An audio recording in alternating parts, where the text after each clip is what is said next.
Original Sin after Augustine. We are exploring the biblical and church treatment and history of the doctrine of original sin. After the 4th century AD, the Orthodox position of the Church grew to adopt Augustine's explanation of this teaching. In this video, we further follow the historical witnesses of original sin and its development in the Western or Latin Church. Again, we are following the development of the biblical doctrines that are dealing with evil in the human experience. We are attempting to stay focused on this point. Any construction of theory or discussion must be weighed against how it ultimately conquers the problem of evil. In other words, we can collapse into arguments of logic over which explanation is more biblical, but those cannot be the last word. Any argument must ultimately be rather weighed against its response to the effect of evil.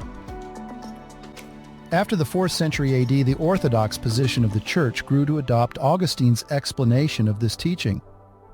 In this video, we further follow the historical witnesses of original sin and its development in the Western or Latin Church. Again, we are following the development of the biblical doctrines that are dealing with evil in the human experience. We are attempting to stay focused on this point. Any construction of theory or discussion must be weighed against how it ultimately conquers the problem of evil. In other words, we can collapse into arguments of logic over which explanation is more biblical, but those cannot be the last word. Any argument must ultimately be rather weighed against its response to the effect of evil. Jerome, 342-420 AD. Jerome is best known for his translations of biblical and related texts into Latin. He was born in Stridon near modern-day Bosnia before later moving to Italy. He died in Bethlehem in Palestine. His biblical translation into Latin replaced earlier translations, including the Vetus Latina that Augustine had used, and was authorized as the authoritative text by the Western Church for virtually the next 1,000 years. Jerome opposed Pelagius' theory of sinlessness as blasphemy against God, argued that sinlessness must be observed from a human point of view, in possession of a series of virtues, and that it is impossible for any human other than Jesus to have possessed these. Therefore, the human cannot be sinless.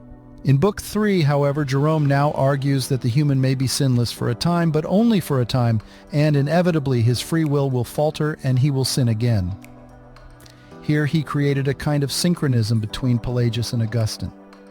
He had no clear relationship between original sin and the origin of souls, as Augustine did. Pseudo-Dionysius the Areopagite. Following, Jerome comes a character who is likely not historical but rather pseudo-historical. Might recall that in the book of Acts, Paul the Apostle meets some important men of Athens on Mars Hill to expound the gospel. Among these is a man called Dionysius. He becomes a follower of Paul, and at least in Western literature, that is the last we hear from him. But in the Orthodox Church, he becomes the first bishop of Athens and of the Eastern or Greek Church. Pseudo-Dionysius is generally accepted not to be the historical character, but writes with this tradition in mind. His writings became influential into the Middle Ages and even the Renaissance. He is a Neoplatonist, meaning he is sympathetic to the writings of Plato, especially regarding ontology or the study of being, and translates Plato into Christian theology. This kind of scholastic way of writing will be very influential when we get to Thomas Aquinas in the 13th century. Pseudo-Dionysius believes that evil is non-ontological, the absence or weakness of good. Only good comes from the one, God, and therefore evil cannot come from the good. But for Dionysius, all that exists comes from the good, and so is good. No one is born evil. His discussion of evil as privation theory is Neoplatonic, ontological, as opposed to Augustine's biological transmission of evil from Adam's seed. So Aquinas becomes more influenced by the Neoplatonists than Augustine. Thomas Aquinas, 1225 to 1274 AD. Thomas Aquinas is born near present-day Aquino, Italy, not too far from Rome. He was a giant in the theology of the Western Church, and best known for his scholasticism in using Aristotle to interpret Christian doctrine. Aquinas understands original sin as the removal of original justice that was bestowed on the first man and the cause of what he calls a disordered disposition. Summa Theologiae, Parts 1 and 2, and Summa Contra Gentiles, Part 3. Aquinas also interprets concupiscence, or the sin of inordinate desire, as original sin, just as Augustine does. But his contribution to Augustine is what he does with the human nature piece. Augustine's doctrine finds corruption in the human nature from Adam's sin, an addition to his first unblemished nature. Aquinas reverses this point. He takes away what he calls original justice. It is what we might call today the grace of God. Adam possessed it in that he walked with God, and that somehow the Spirit of God that was breathed into Adam presented him with something heavenly. This is the idea. But when Adam and Eve sin, their disobedience strips them of this original justice. Aquinas therefore doesn't need to corrupt a human nature. His doctrine simply strips it of original grace, leaving it exposed to evil. He also explains how a child can be born with the same inclination to sin as the parent, even if the parent had somehow been cured of the penalty of original sin. He uses an argument similar to Paul's as found in 2 Corinthians 12:31.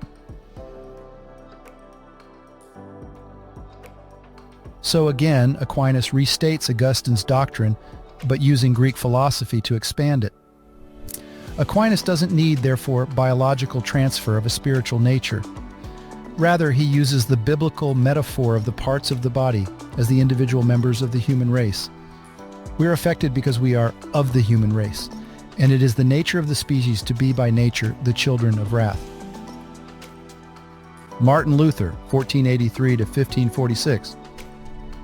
Martin Luther, of course, is best known perhaps for his emphasis that salvation, or justification by God, is by faith alone rather than by works performed by the person. Because he is such a pivotal point in the history of the Western Church, we should not fail to include what he says on the subject of original sin, even if he ultimately changes it little from Augustine. So Luther seems to revert to emphasize more Augustine and emphasize less Thomas Aquinas. Further, for Luther, the human nature is corrupted by Adam's sin, and despite water baptism and its regeneration, the human remains affected by original sin. Therefore, while we may be preserved from eternal destruction by a sacrament, we can never in this life be truly free of the inclination to sin. John Calvin, 1509 to 1564. Luther's co-reformer, John Calvin, also agreed with Augustine that the human race was affected in its spiritual nature by Adam's fall. However, whereas Augustine focused on inordinate sexual desire, concupiscence, as the cause of the fall, Calvin interpreted the cause as complete spiritual blindness. He believed that while humanity has indeed suffered from Adam's fall, it was not profitable to understand how this occurs. While Augustine posits some theories on the origin of the soul and the possible biological mechanism of a corrupted spiritual nature, Calvin avoids these as unnecessary. While Calvin does have differences with Augustine and Aquinas on original sin, by the time he dies in 1564, the doctrine will remain essentially unchanged until John Wesley. It is to Wesley that we next turn to follow the doctrine of original sin.